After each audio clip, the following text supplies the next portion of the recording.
காணியால் வந்த சர்ச்சை. துப்பாக்கி முனையில் பெண்களை மிரட்டிய அர்ச்சனா எம்பி. யாழில் பரபரப்பு. நெடுந்தீவு மக்கள் வீதிக்கிறங்க காரணம் கவலை வெளியிட்ட டக்ளஸ் தேவானந்தா. நிதி மோசடியை மூடி மறைத்தது ஏன்? அரசாங்கத்திடம் சுமந்திரன் கேள்வி. நலன் விரும்பிகளுக்கு நன்றி தெரிவித்த ரணில். மைத்திரியிடம் சிஐடி வாக்குமூலம் பெற்றமைக்கான காரணம் வெளியானது. அரசியலமைப்பில் உள்ள 13 நடைமுறைப்படுத்த கோருவதில் பிழை என்ன? கஜேந்திரகுமாரின் குற்றச்சாட்டு குறித்து சுரேஷ் பிரேமச்சந்திரன் கேள்வி. பேசாலை போலீசாரின் அநாகரிக நடத்தை இணையத்தில் பரவும் காணொளி. திரைசேரி நிதி மோசடி தொடர்பில் சாணக்கியனின் அதிரடி கோரிக்கை. கட்டுநாயக்கவில் பரபரப்பு. பெருந்தொகை போதைப்பொருள் கடத்தி 22 பிக்குகள் கைது.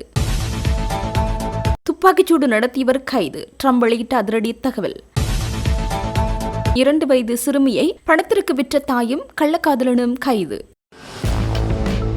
யாழ்ப்பாணம் பெரியவிளான் பகுதியில் பாராளுமன்ற உறுப்பினர் ராமநாதன் அர்ச்சுனா பெண்களை துப்பாக்கி முனையில் அச்சுறுத்தியதாக கூறப்படும் சம்பவம் பெரும் பரபரப்பை ஏற்படுத்தியுள்ளது. இச்சம்பவம் நேற்று இடம்பெற்றுள்ளது. இதுகுறித்து மேலும் தெரிய வருவதாவது, சம்பவம் இடம்பெற்ற காணியின் உரிமை தொடர்பாக மல்லாகம் நீதிமன்றத்தில் வழக்கு நிலுவையில் உள்ளது. குறித்த காணி தனக்கு சொந்தமானது என பாராளுமன்ற உறுப்பினர் ராமநாதன் அர்ச்சுனா கோரி வரும் நிலையில் மற்றொரு தரப்பினரும் அதற்கு உரிமை கோரி வருகின்றனர். நேற்றைய தினம் குறித்த காணியை சுத்தம் செய்யும் பணியில் பாராளுமன்ற உறுப்பினர் ஈடுபட்டிருந்த போது அங்கு வந்த 2 பெண்கள் காணியின் ஒரு பகுதி தமக்குரியது என கூறி அவருடன் தர்க்கத்தில் ஈடுபட்டுள்ளனர். இதன்போது எதிரே நின்ற பெண்கள் எவ்வித ஆயுதங்களுமின்றி கைகளை வீசி கொண்டிருந்த நிலையில் பாராளுமன்ற உறுப்பினர் திடீரென தனது கைத்துப்பாக்கி எடுத்து அவர்களை மிரட்டியதாக குற்றம் சுமத்தப்பட்டுள்ளது. பெண்கள் மீதான இத்தகைய அச்சுறுத்தல் சம்பவம் மக்கள் மத்தியில் அதிர்ச்சியை ஏற்படுத்தியுள்ளது. பாராளுமன்ற உறுப்பினர் ராமநாதன் அர்ச்சுனாவுக்கு துப்பாக்கி வழங்கப்பட்டமையானது பொதுமக்களுக்கு ஆபத்தானது என பல்வேறு தரப்பினரும் ஏற்கனவே சுட்டிக்காட்டியிருந்தனர். எனினும் அந்த துப்பாக்கி இதுவரை பெறப்படவில்லை. இவ்வாறான நிலை தொடருமானால் பாரிய அசம்பாவிதங்கள் ஏற்படக்கூடும் என பொதுமக்கள் அச்சம் வெளியிட்டுள்ளனர்.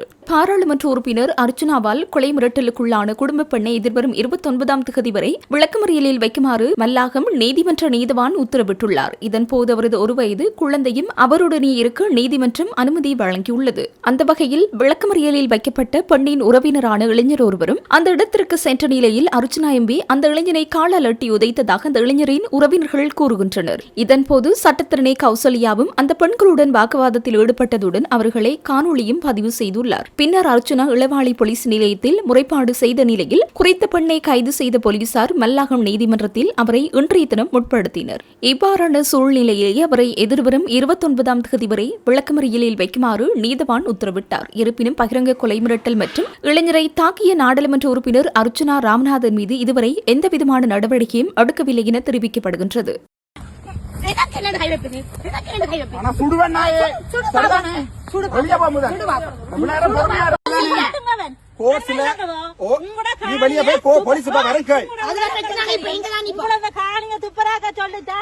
திரும்ப சொல்றேன், இந்த தடியால் அடிக்கிறது, இந்த கல்லால குத்து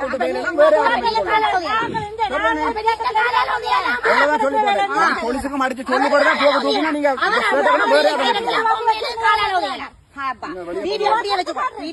நீ வீடியோ எங்க போட பிரச்சனை இல்ல. நீ வெளியே போ.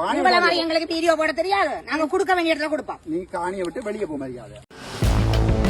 தாம் சுகவீனம் அடைந்திருந்த போது தமது நலனுக்காக பிரார்த்தனை செய்த அனைவருக்கும் நன்றிகளை தெரிவிப்பதாக முன்னாள் ஜனாதிபதி ரணில் விக்ரம்சிங்கே தெரிவித்துள்ளார். அவர் வெளியிட்டுள்ள அறிக்கையில் பின்வருமாறு குறிப்பிடப்பட்டுள்ளது. எனது உடல்நிலை குறித்து அறிய வந்ததும் நலம் விசாரித்ததும் நான் விரைவாக குணமடைய பிரார்த்திப்பதும் கிடைக்கப்பெற்ற தொலைபேசி அழைப்புகள் மற்றும் செய்திகளின் எண்ணிக்கை அளவிற்கரியது. நான் ஆரோக்கியமாக மீண்டு வர வேண்டும் என நாடு முழுவதும் சர்வமத வழிபாடுகளை முன்னெடுக்க நீங்கள் மேற்கொண்ட நடவடிக்கைகள் வியப்புக்குரியவையாகும். இலங்கை பிரஜைகளாக நீங்கள் மேற்கொண்ட இச்செயற்பாடுகள் நான் விரைவாக குணமடைவதற்கு பெரும் தைரியத்தை அளித்தன. குறிப்பாக ஐக்கிய தேசிய கட்சி உறுப்பினர்கள் எனக்காக தங்களால் இயன்ற உச்சக்கட்ட முயற்சிகளை எடுத்ததை நான் அறிவேன். என் மீது நீங்கள் காட்டிய அக்கறையையும் ஆர்வத்தையும் மீண்டும் மீண்டும் பாராட்டுகின்றேன். அதற்காக எனது மனமார்ந்த நன்றிகளை தெரிவித்துக் கொள்கிறேன் என்று குறிப்பிடப்பட்டுள்ளது. முன்னாள் ஜனாதிபதி ரணில் விக்ரமசிங்கவின் பாரியாரான மைத்ரி விக்ரமசிங்கவிடம் வாக்குமூலம் பெறுவதற்காக குற்றப்புலனாய்வு திணைக்கள அதிகாரிகள் அவரது வீட்டிற்கு சென்றமை அவர் விடுத்த எழுத்துப்பூர்வ கோரிக்கையினாலேயே என தெரிய வந்துள்ளது. முன்னாள் ஜனாதிபதி ரணில் விக்ரமசிங்கே இதய அறுவை சிகிச்சை முடிந்து தேறி வரும் நிலையில் அவரது மனைவியிடம் வாக்குமூலம் பெறுவதற்கு குற்றப்புலனாய்வு திணைக்களத்தினர் வீட்டிற்கு சென்றமை குறித்து கவலை அடைவதாக ஐக்கிய தேசிய கட்சியின் தலைவர் வஜிர அபிவர்த்தன கடந்த 24ஆம் தேதி ஊடக சந்திப்பொன்றில் தெரிவித்திருந்தார். முன்னாள் ஜனாதிபதியின் அறுவை சிகிச்சையின் பின்னர் அவரது ஆரோக்கியத்தை மைத்ரி விக்ரமசிங்கவே கவனித்து வருவதாகவும் அவரும் நீண்ட காலமாக நோய்வாய்ப்பட்டிருந்த நிலையில் அரசியல் நடவடிக்கைகளுக்காக கூட அவரும் அனுமதிக்கப்படாத ஒரு நேரத்தில் வெளியார் வருகை தருவது முன்னாள் ஜனாதிபதியின் ஆரோக்கியத்திற்கு அச்சுறுத்தல் என வஜிர அபிவர்த்தன அன்று குறிப்பிட்டிருந்தார். ஜனாதிபதி செயலகத்தின் நிதி ஒதுக்கீட்டை பயன்படுத்தியமை தொடர்பில் கூறப்படும் விசாரணை ஒன்றிற்கு வாக்குமூலம் வழங்க கடந்த பிப்ரவரி 20ஆம் தேதி கொள்ளுப்பட்டி போலீசில் முன்னிலையாகுமாறு மைத்ரி விக்ரமசிங்கவுக்கு குற்றப்புலனாய்வு திணைக்களத்தின் நிதி விசாரணை பிரிவு 3 பொறுப்பதிகாரியினால் அறிவிக்கப்பட்டிருந்தது. அந்த கடிதத்திற்கு பதிலளித்த மைத்ரி விக்ரமசிங்க தனது உடல்நிலையை கருத்தில் கொண்டு இந்த வாக்குமூலத்தை கொழும்பு 5வது ஒழுங்கையில் உள்ள தனது இல்லத்தில் பதிவு செய்து கொள்ளுமாறு கோரிக்கை விடுத்திருந்தார். அதேபோல் ஜனாதிபதி சட்டத்திரணி அனுஜ பிரேமரத்னவும் மைத்ரி விக்ரமசிங்கவின் உடல்நிலை குறித்து மருத்துவ அறிக்கைகளை குற்றப்புலனாய்வு திணைக்களத்திடம் சமர்ப்பித்து வாக்குமூலத்தை வீட்டிலேயே பெற்றுக் கொள்ளுமாறு கோரியிருந்தார். இதற்கமைய குறித்த வாக்குமூலத்தை பதிவு செய்ய கடந்த 24ஆம் தேதி வருகை தரவுள்ளதாக குற்றப்புலனாய்வு திணைக்களத்தின் நிதி விசாரணை பிரிவு 3 பொறுப்பதிகாரி 20ஆம் தேதி இடப்பட்ட கடிதம் மூலம் மைத்ரி விக்ரமசிங்கவுக்கு அறிவித்திருந்தார். அதன்படி குறித்த தினத்தில் குற்றப்புலனாய்வு திணைக்கள அதிகாரிகள் வீட்டிற்கு சென்றவரிடம் வாக்குமூலத்தை பெற்றுக் கொண்டுள்ளனர். அரசாங்கம் கடனை திருப்பிச் செலுத்துவதற்காக அனுப்பிய $2.5 மில்லியன் நிதி மர்மமான முறையில் ஊடுருவல் செய்யப்பட்ட விவகாரம் தொடர்பில் நாடாளுமன்ற அரசாங்க நிதி பற்றிய குழு அவசர விசாரணைகளை முன்னெடுக்க தயாராகி வருகின்றது. குழுவின் உறுப்பினர் என்ற ரீதியில் இதுகுறித்து குழுவின் தலைவர் கலாநிதி ஹர்சடி சில்வா அவர்களுக்கு அவசர செய்தியொன்றை அனுப்பி வைத்துள்ளதாக நாடாளுமன்ற உறுப்பினர் சாணக்கியன் தெரிவித்துள்ளார்.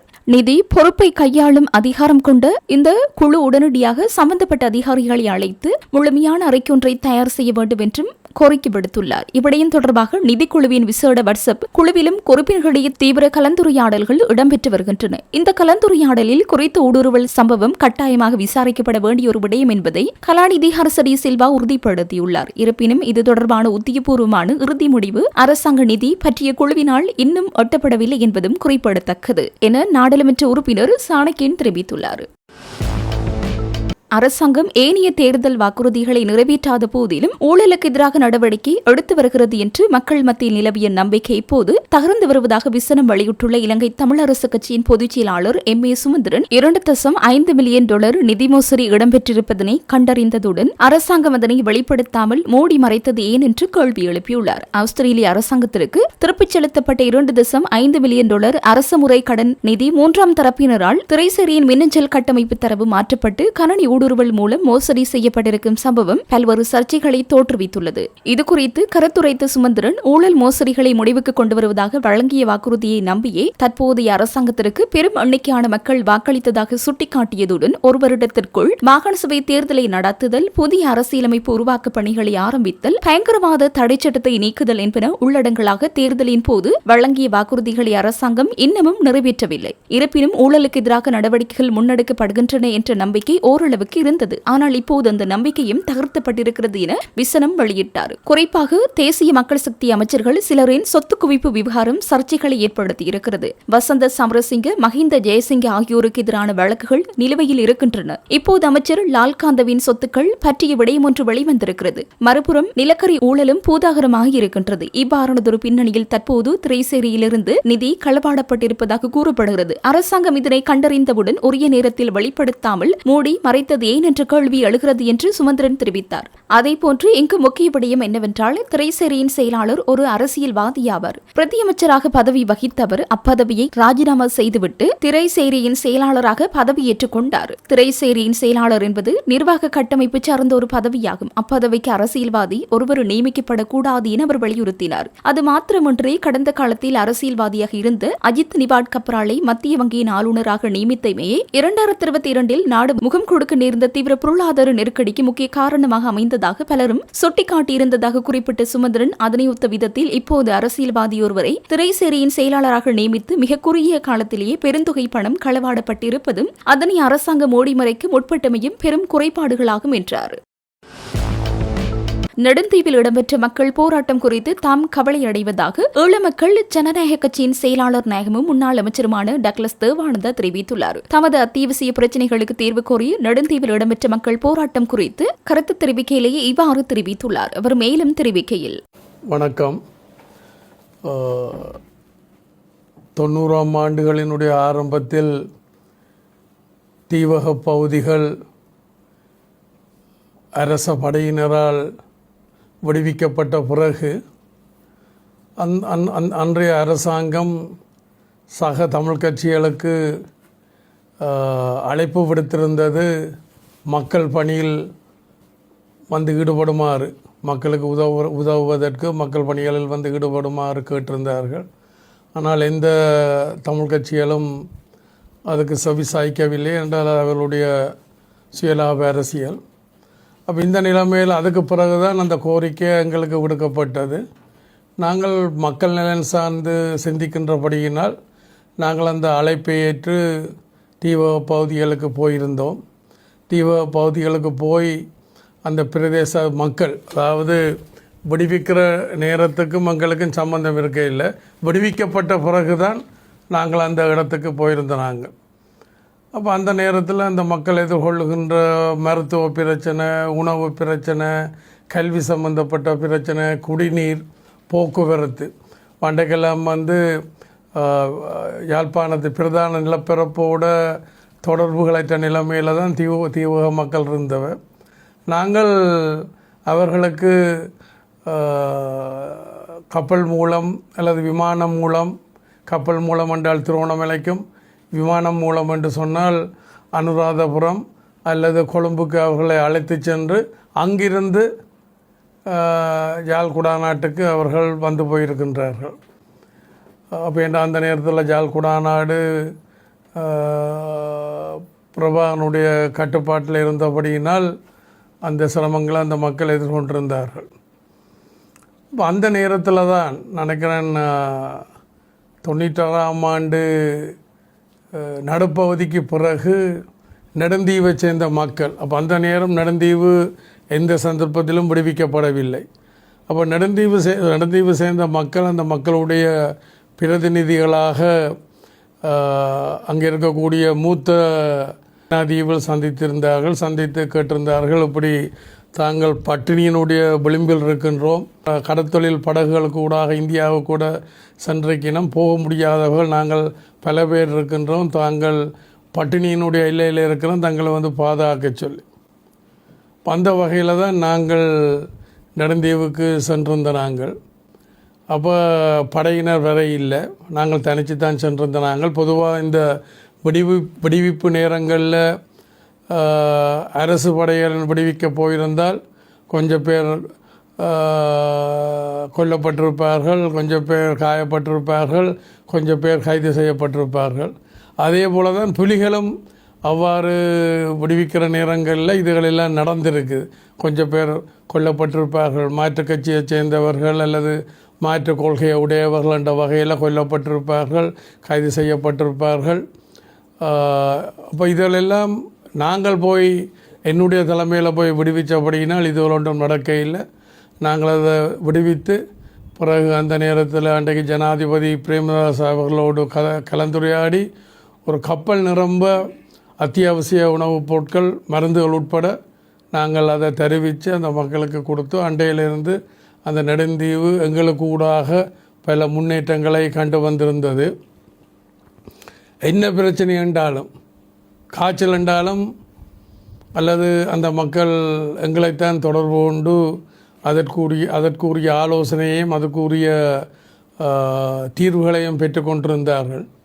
ஆனால் சமீப ஆட்சி மாற்றத்துக்கு பிறகு அந்த மக்களுக்கு யாரோடையும் தொடர்பு கொண்டு தங்களுடைய பிரச்சனையை தீர்க்கக்கூடிய ஒரு சூழ்நிலையில் அவர்கள் இல்லாதபடியினால், பல முயற்சிகள் செய்தும் அது கைகூடாதபடியினால் ஒரு கவன ஈர்ப்பு போராட்டத்தை நேற்று நடத்தியிருந்தார்கள்.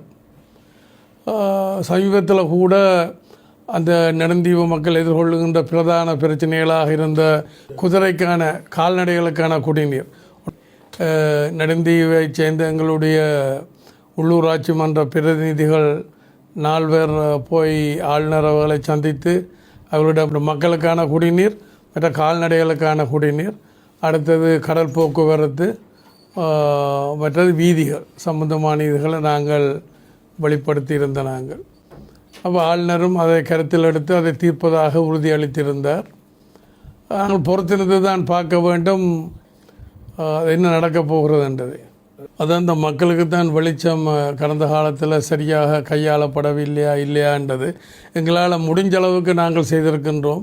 நான் மக்களை நோக்கி கேட்பது என்னென்று சொன்னால், எங்களுக்கு கூடின வாக்குகளையும் கூடின ஆசனங்களையும் தந்தால், நான் இப்போ தமிழ் தேசிய கூட்டமைப்பு கொடுத்தது போல் 20-25 ஆசனங்களை நான் கேட்கவில்லை. ஒரு 3-5 ஆசனங்கள். ஏன்னா நாடாளுமன்றத்தில் எண்ணிக்கைகள் முக்கியம். எங்களுக்கும் அவைகளுக்கும் உள்ள வித்தியாசம் என்னென்றால், நாங்கள் பிரச்சனைகளை தீருகின்ற வகையில் அணுகுகின்ற நாங்கள், அவர்கள் பிரச்சனைகளை தீரா வகையில் அணுகிற, இதுதான் எங்களுக்கும் அவைகளுக்கும் இடையில் உள்ள வித்தியாசம். அந்த வகையில் இப்போ சமீபத்தில் கூட இந்திய தரப்பை தமிழ் பிரதிநிதிகள் சென்று சந்தித்திருக்கின்றார்கள். அதில் கூட கதைக்க வேண்டிய முக்கியமான பிரச்சனைகளில் இந்த இந்திய இழுவமடி படகு அத்துமீறி எல்லை தாண்டி வந்து இங்கே எங்களுடைய வளங்களை சுரண்டுகின்ற எங்கள மக்களுடைய வாழ்வாதாரங்களுக்கு அழிவுகளை ஏற்படுத்துகின்ற அது ஒரு பிரதான பிரச்சனையாக இருக்கின்றது. அது கதைக்கப்படவில்லை. அப்போ அவர்கள் கதைச்ச பிரச்சனை எதெல்லாம் கதைச்சிருக்கிறதாக பத்திரிகைகள் சொல்லப்படுது. ஒன்று இந்த எங்களோட மக்களுடைய இந்த இழுவம்படி படகுனுடைய பிரச்சனை, அடுத்தது எங்களோட அந்த அரசியல் உரிமை பிரச்சனையில் 13ஆம் திருத்தச் சட்டத்தை இன்றைக்கு எல்லாரும் நாங்கள் எதை நீண்ட காலமாக முன்வைத்து வந்திருந்தோமோ அரசியல் தீர்வாக ஒரு சிறந்த ஆரம்பமாக இந்த 13ஆம் திருத்தச் சட்டம் மாநசப முறைமை இலங்கை இந்திய ஒப்பந்தத்தில் ஏற்படுத்தப்பட்டதுதான் சரியாக இருக்கும் என்று நாங்கள் அன்றைக்கு அதை முன்வைக்கல சக தமிழ் கட்சிகள் உள்ளடங்களாக பிரபானுடைய அமைப்போடு சேர்ந்து எதிர்த்தவை. ஆனால் இன்றைக்கு எல்லாரும் அதை ஏற்றுக்கொண்டு வந்திருந்தாலும் அதை நடைமுறைப்படுத்துறதுக்கு அவர்கள் தயாராக இல்லை என்பது அவர்களுடைய நடைமுறையில் நாங்கள் காணக்கூடிய மாதிரி இருக்கின்றோம். யாழ்ப்பாணம் ஊர்காவற்றுறை பிரதான வீதியில் பண்ணை பகுதியில் பழுதடைந்துள்ள மின் விளக்குகளை சீர் செய்யுமாறு வடமாகாண உள்ளூராட்சி ஆணையாளரிடம் நாடாளுமன்ற உறுப்பினர் ரஜீவன் ஜெயச்சந்திரமூர்த்தி கடிதம் மூலம் கோரியுள்ளார். இது தொடர்பில் நாடாளுமன்ற உறுப்பினர் அனுப்பிய கடிதத்தில் யாழ்ப்பாணம் பண்ணை சுற்றுவட்ட பாதையிலிருந்து தேவகத்தை நோக்கிச் செல்லும் பிரதான வீதியில் உள்ள மின் விளக்குகள் நீண்ட காலமாக பழுதடைந்துள்ளமையால் அப்போது இரவு நேரங்களில் முழுமையாக இருளில் மூழ்கியுள்ளது. இவ்வீதியானது யாழ்ப்பாணத்தின் மிக முக்கியமான பொது இடமாக விளங்குவதுடன் அப்பகுதியில் மக்கள் தினமும் உடற்பயிற்சி மற்றும் நடைப்பயிற்சிகளில் அதிகாலை மற்றும் இரவு நேரங்களில் ஈடுபட்டு வருகின்றனர். அத்துடன் குடும்பங்கள் மற்றும் சுற்றுலா பயணிகள் மாலை நேரங்களில் பொழுதுபோக்கிற்காக ஒன்று கூடும் இடமாக இது காணப்படுகின்றது. அதேவேளை தேவக பகுதிகளுக்கான பிரதான இணைப்பு பாதையாக இது இருப்பதனால் வெளிச்சமின்மை காரணமாக வீதி விபத்துக்கள் ஏற்படும் அபாயம் அதிகரித்துள்ளது. தற்போது மின் விளக்குகள் ஒளிராத காரணத்தினால் பொதுமக்கள் பெரும் அசௌகரியங்களை எதிர்கொள்வதுடன் இருளை பயன்படுத்தி தேவையற்ற சமூக விரோத செயல்கள் நடைபெறுவதற்கும் வாய்ப்புகள் உள்ளன. ஆகவே பொதுமக்களின் நலன் மற்றும் பாதுகாப்பினை கருத்தில் கொண்டு குறித்த பகுதியில் பழுதடைந்துள்ள மின் விளக்குகளை உடனடியாக பழுது பார்த்து மீண்டும் ஒளிரச் செய்வதற்கு தேவையான நடவடிக்கைகளை விரைந்து எடுக்குமாறு கேட்டுக்கொள்கிறேன் என்று கடிதத்தில் குறிப்பிட்டுள்ளார்.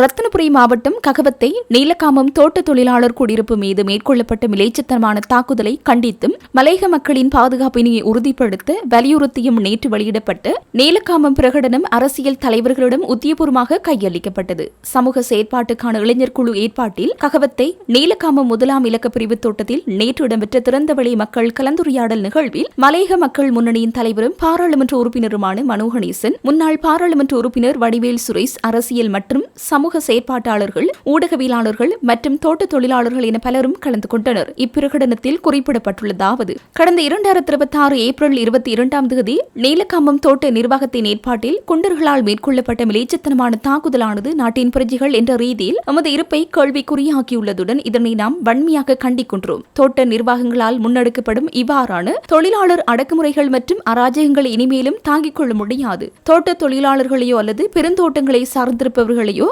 அச்சுறுத்தல் மற்றும் அடக்குமுறைக்கு உட்படுத்தும் செயற்பாடுகளை தோட்ட நிர்வாகங்கள் உடனடியாக நிறுத்த வேண்டும். குறிப்பாக தனியார் பாதுகாப்பு நிறுவனங்களின் ஊழியர்கள் மற்றும் முன்னாள் பாதுகாப்பு படையினரை அழைத்து தங்கள் தாக்குதல்கள் நடத்துவதை எந்த வகையிலும் ஏற்றுக்கொள்ள முடியாது. தொழிலாளர்கள் மற்றும் அவர்களது குடும்பத்தினரின் பாதுகாப்பை கருத்தில் கொண்டு ஒவ்வொரு தோட்டத்திலும் தோட்ட தலைவர்கள், நிர்வாக சபையினர், சட்டத்திறனிகள், பிரதேச செயலாளர்கள் மற்றும் சமூக செயற்பாட்டாளர்கள் உள்ளடங்கிய தொழிலாளர் பாதுகாப்பு ஒருங்கிணைப்பு குழு உருவாக்கப்பட வேண்டும். இக்குழுக்கள் பெருந்தோட்டம் மற்றும் சமூக வசதிகள் அமைச்சின் கண்காணிப்புடன் மாவட்ட ரீதியில் செயற்படுத்தப்படுவது அவசியமாகும். மேலும் 200 ஆண்டுகளுக்கு மேலாக தேசத்திற்காக உழைக்கும் மக்களுக்கு முறையான முகவரியுடன் கூடிய காணி மற்றும் வீடமைப்பு திட்டத்தை பாராளுமன்றமும் தற்போதைய அரசாங்கமும் பாரபட்சமின்றி முன்னுரிமை அடிப்படையில் முன்னெடுக்க வேண்டும். இதற்கு சுயாதீனமான இயங்கும் குழுவொன்றை பெருந்தோட்ட மற்றும் சமூக உட்கட்டமைப்பு அமைச்சு உருவாக்க வேண்டும். மலையக பகுதிகளில் ஏதேனும் அசம்பாவிதங்கள் ஏற்படும் பட்சத்தில் கட்சி மற்றும் பிரதேச வேறுபாடுகளை பொருட்படுத்தாமல் அனைத்து தமிழ் அரசியல் தலைமைகளும் ஓரிடத்தில் கூடி ஆராய்ந்து ஒற்றுமையாக தீர்க்கமான தீர்மானங்களை எடுக்க வேண்டும். பெருமலை காடுகளை அழித்து தேயிலை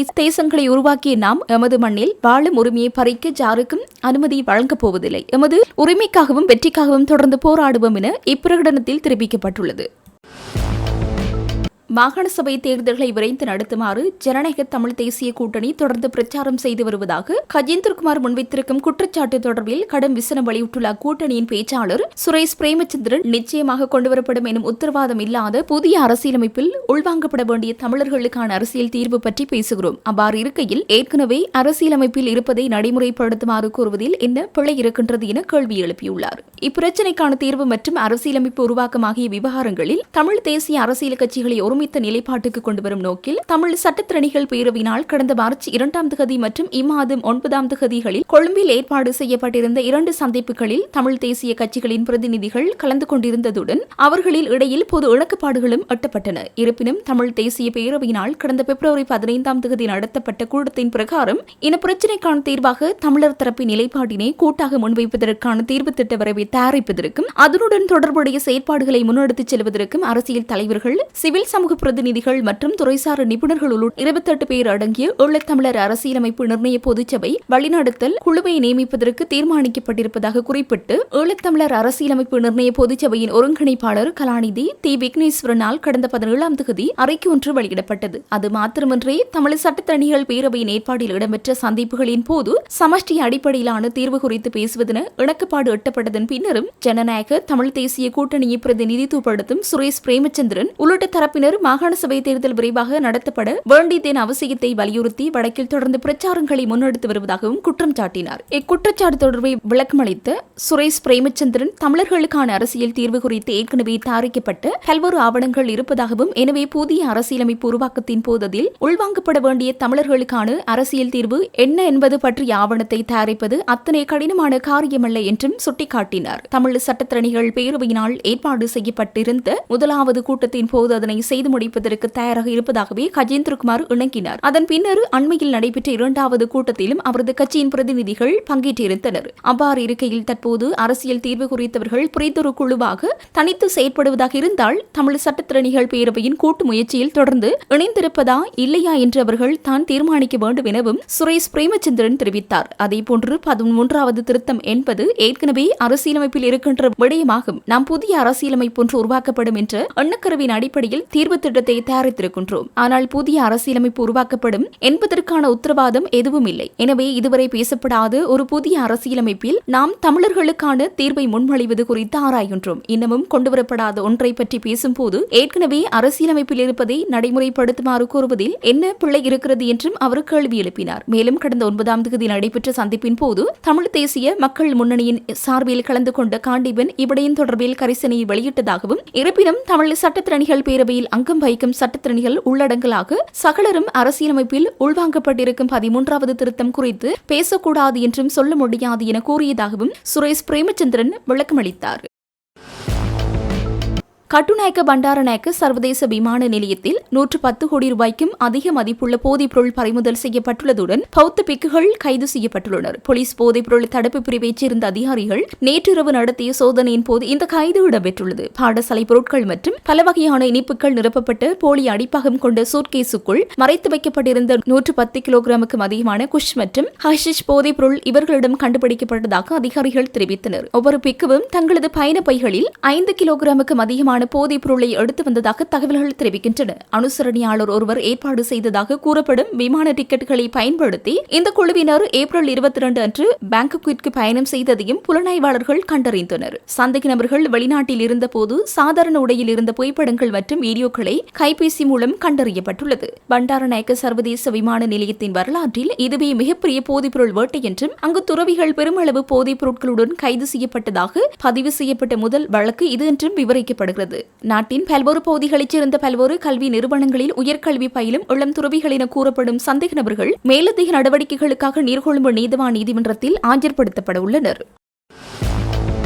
2 வயது பெண் குழந்தையை 40,000 ரூபாவிற்கு விற்பனை செய்து அந்த பணத்தில் 15,000 ரூபாய் பெறுமதியான கைபேசி ஒன்றை கொள்வனவு செய்த தாய் மற்றும் அவரது கள்ளக்காதலன் ஆகியோரை தர்மபுரம் போலீசார் கைது செய்துள்ளனர். அத்துடன் அந்த சிறுமியை விலைக்கு வாங்கிய பெண்ணும் கைது செய்யப்பட்டுள்ளார். சிறுமி ஒருவரை அவரது தாயும் கள்ளக்காதலனும் இணைந்து கொழும்பைச் சேர்ந்த பெண் ஒருவருக்கு விற்பனை செய்துள்ளதாக தர்மபுரம் கிராம உத்தியோகத்தர் வழங்கிய தகவலுக்கு அமைவாகவே இந்த சுற்றிவளைப்பு முன்னெடுக்கப்பட்டது. கைது செய்யப்பட்டவர்களிடம் முன்னெடுக்கப்பட்ட விசாரணைகளின் போது குறித்த சிறுமி தலசீமியா நோயினால் பாதிக்கப்பட்டுள்ளதாகவும் அவருக்கு 4 வயதில் மூத்த சகோதரி ஒருவரும் இருப்பதாகவும் அந்த சகோதரியும் அதே நோயினால் பாதிக்கப்பட்டுள்ளதால் அவருக்கு சிகிச்சை அளிக்கவே சிறுமியை விற்றதாக தெரிவித்துள்ளனர். அவ்வாறாயின் எதற்காக கைபேசியை கொள்வனவு செய்யப்பட்டது என போலீசார் வினவிய போது அதற்கு அவர் பதிலளிக்க தவறியுள்ளதாக போலீசார் மேலும் தெரிவித்தனர். கைது செய்யப்பட்ட தாயும் அவரது கள்ளக்காதலனும் தர்மபுரம் பகுதியைச் சேர்ந்த 27 மற்றும் 31 வயதுடையவர்கள் ஆவர். குழந்தைக்கு விலைக்கு வாங்கிய பெண் கட்டுநாயக்க எவரியவத்த பகுதியைச் சேர்ந்த 37 வயதுடையவர் என அடையாளம் காணப்பட்டுள்ளார். சந்தேக நபர்கள் மூவரும் கிளிநொச்சி நீதிமன்றத்தில் முன்னிலைப்படுத்தப்பட்டதை அடுத்து இம்மாதம் 29ஆம் தேதி வரை விளக்கமறியலில் வைக்கப்பட்டுள்ளனர். மன்னார் பேசாலை போலீஸ் நிலையத்தில் கடமையாற்றும் போலீஸ் போக்குவரத்து பிரிவு போலீஸ் அதிகாரி ஒருவர் மோட்டார் சைக்கிளில் பயணித்த நபரை இடைமறித்து அநாகரிகமாக நடந்து கொண்டதாக கூறப்படும் காணொலி சமூக ஊடகங்களில் பரவி வருகின்றது. இந்த சம்பவம் கடந்த 24ஆம் தேதி இரவு பேசாலை போலீஸ் நிலைய பிரதான வீதியில் இடம்பெற்றதாக தெரிவிக்கப்பட்டுள்ளது. அன்றைய தினம் கடமையில் ஈடுபட்டிருந்த 2 வீதி போக்குவரத்து போலீசார் மோட்டார் சைக்கிளில் வந்த நபரை நிறுத்தி வாகன ஆவணங்கள் மற்றும் சாரதி அனுமதி பத்திரத்தை கேட்டுள்ளனர். அதன்படி குறித்த நபர் அனைத்து ஆவணங்களையும் வழங்கியிருந்த போதிலும் போலீஸ் அதிகாரி ஒருவர் அவற்றை பரிசீலித்த பின்னர் மீண்டும் வழங்காமல் தனது குறிப்பேட்டில் பதிவு செய்ய முயன்றுள்ளார். இதனால் சந்தேகம் கொண்ட நபர் தனது பாதுகாப்பை கருத்தில் கொண்டு சம்பவத்தை தனது கையடக்க தொலைபேசியில் காணொலியாக பதிவு செய்துள்ளார். இதற்கிடையில் குறித்த போலீஸ் அதிகாரி நபரை தாக்க முயற்சி செய்ததுடன் தகாத முறையில் நடந்து கொண்டதாக குற்றச்சாட்டு எழுந்துள்ளது. சிறிது நேரத்திற்கு பின்னர் அந்த நபர் தனது ஆவணங்களை பெற்றுக்கொண்டு அங்கிருந்து வெளியேறியுள்ளார். இந்த நிலையில் காணொலி வைரலானதை தொடர்ந்து இரவு நேரங்களில் அப்பகுதியில் கடமையில் ஈடுபடும் சில வீதி போக்குவரத்து போலீசார் வழியாக செல்லும் மக்களிடம் பணம் அல்லது மதுபானம் கோருகின்றனர் என்ற குற்றச்சாட்டுகளும் முன்வைக்கப்பட்டுள்ளன. இதுகுறித்து வன்னி பிராந்திய போலீஸ் அதிகாரிகள் உடனடி விசாரணை நடத்தி நடவடிக்கை எடுக்க வேண்டும் என்று பொதுமக்கள் கோரிக்கை விடுத்துள்ளனர்.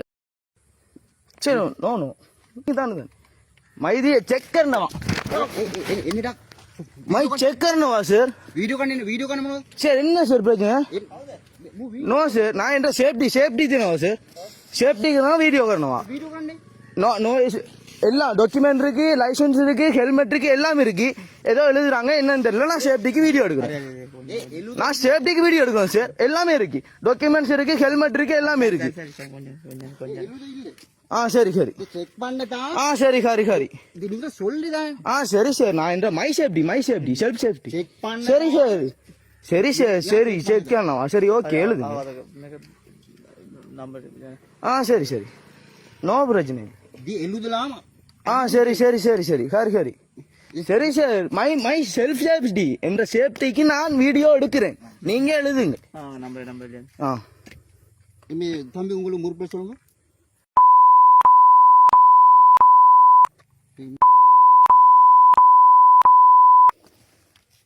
அதுக்கே சார் இப்படி பிடிக்கிறீங்க? ஆம்பளை சார் நாங்க. எப்படி சார் நாளைக்கு எதுவும் உண்டுண்டா பிடிச்சி அமர்த்துறீங்க சார்? அதுக்கு அதுக்கு அவசியம் இல்லையா சார்? என்ன தம்பி 8 வட்டமா? 8 வட்டம். அது நீங்க அவசியம் இல்லை. முதலாவது நீங்க சொல்லணும், நாங்க வீடியோ பண்ண சொல்ல வேணும். சரியா? சரி சார். எந்த சேஃப்டிக்கு நான் வீடியோ எடுக்கிறேன் சார்.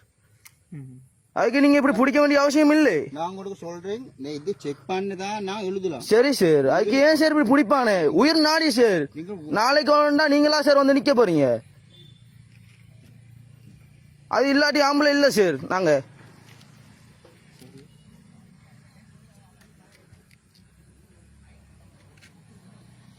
எழுதுங்க.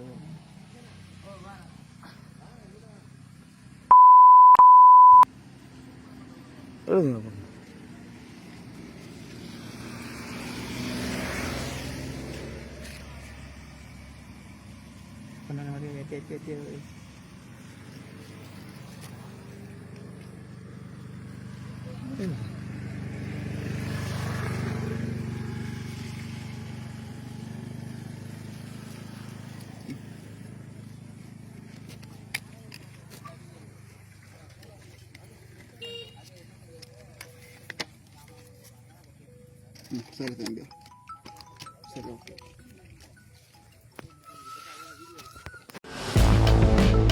அமெரிக்க ஜனாதிபதி டொனால்ட் ட்ரம்ப் கலந்து கொண்ட வெள்ளை மாளிகை செய்தியாளர் சங்க இரவு விருந்தின் போது நடந்த துப்பாக்கிச்சூட்டு சம்பவத்தில் சந்தேக நபராக 31 வயதான ஹோல் தாமஸ் ஆலன் அடையாளம் காணப்பட்டுள்ளார். இந்த சம்பவம் வாஷிங்டன் கில்டன் ஹோட்டலுக்கு வெளியே நடைபெற்றது. நிகழ்வில் சுமார் 2500 விருந்தினர்கள் கலந்து கொண்டிருந்தனர். அமெரிக்க ரகசிய சேவை மற்றும் உள்ளூர் போலீஸ் உடனடியாக நடவடிக்கை எடுத்தனர். சமூக வலைதளங்களில் சந்தேக நபர் பற்றிய தகவல்கள் வெளியாகியுள்ளன. சந்தேக நபரான ஹோல் தாமஸ் ஆலன் மெக்கானிக்கல் இன்ஜினியர், கணனி விஞ்ஞானி, சுயாதீன வீடியோ கேம் உருவாக்குபவர், பகுதி நேர ஆசிரியர் என்பதாக கூறப்படுகின்றது.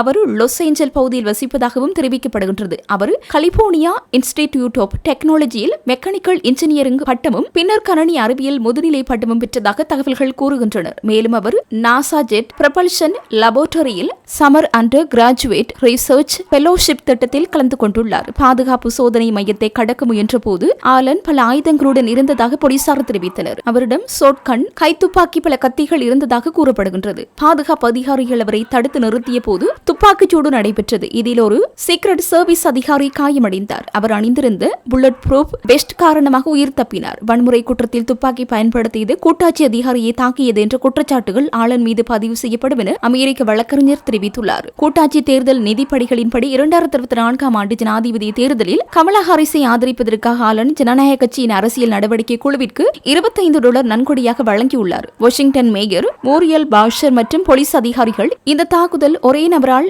செய்யப்பட்டதாக நம்புகின்றனர். டொனால்ட் ட்ரம்ப் இந்த சம்பவத்திற்கு பிறகு அவர் ஒரு மிகவும் ஆபத்தான நபர், பாதுகாப்பு அதிகாரிகள் வீரத்துடன் செயல்பட்டனர் என்றும் குறிப்பிட்டுள்ளார். சந்தேக நபரின் புகைப்படத்தை ட்ரம்ப் வெளியிட்டிருந்தமையும் குறிப்பிடத்தக்கது.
Katie, do you have all your stuff?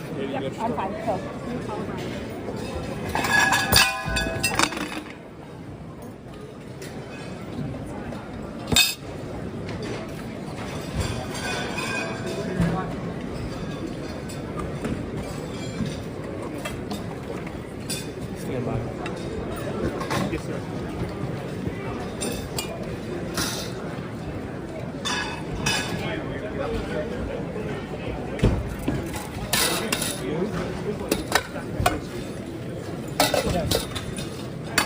Go to your right. Go to your right.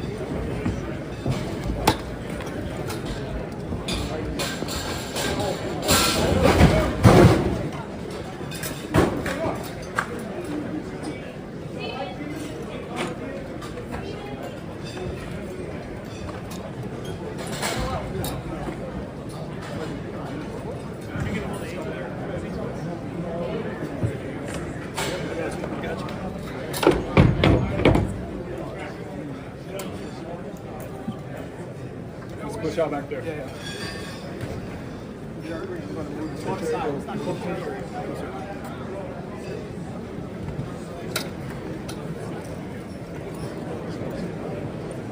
Security.